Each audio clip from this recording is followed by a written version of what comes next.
Indian foreigner na si Tatay Robin, may Pino problema pala, ano kaya ito? Panoorin po muna ang full video para malaman ang nilalaman nito. Mapagpalang araw po mga kalingap, kabalen at kapwa ko OFW, mega love shoutout po sa lahat. Bago po natin simulan ang atin maikling topic, paalala po muna sa mga bago pa lang sa aking munting channel, paki-subscribe po natin ang mag-amang charity vlogger na si Kuya Val Santos Matubang at Kalingap Rab, isama na rin po natin ang mga Kalingap partner. Huwag po tayo mag-skip ng ads para marami pa silang matulungan na kapuspalad nating mga kababayan. Marami ang mga natutuwa sa pamilya talaga ni Tatay Robin, kaya walang pinapalagpas na video nito, at kung minsan naiinip pa sa susunod na video nila. Nagiging inspirasyon ng lahat, pati pag-uugali at pamumuhay ng Pinoy na adopt na niya.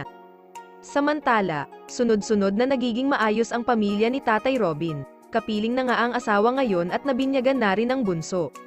Patuloy pa rin ang pag-ulan ng biyaya sa pamilyang ito. Subalit sa kabila noon, parang may kulang pa, panoorin po natin ang video clip kung ano pa ang problema ni Tatay Robin. Galing kami doon sa tindahan, nagbili kami ng siomay. Ano Galing ka ko daw doon? kasi pinatulong po sa amin, ayun na si Kapitan at sa Rome.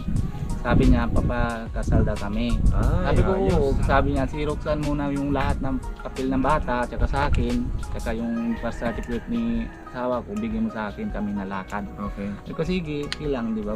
At Opo. last mga kasalan. Pero pag nalapit ako kay Mayor, medyo tanggihan siya ng pirma dahil baka daw may asawa ako na India.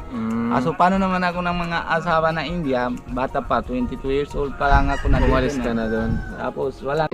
Responsabling ama at asawa talaga itong si Tatay Robin. Hindi niya tinakbuhan ang pamilya, pati pagpapakasal kay Nanay Pia talaga gusto niya mangyari.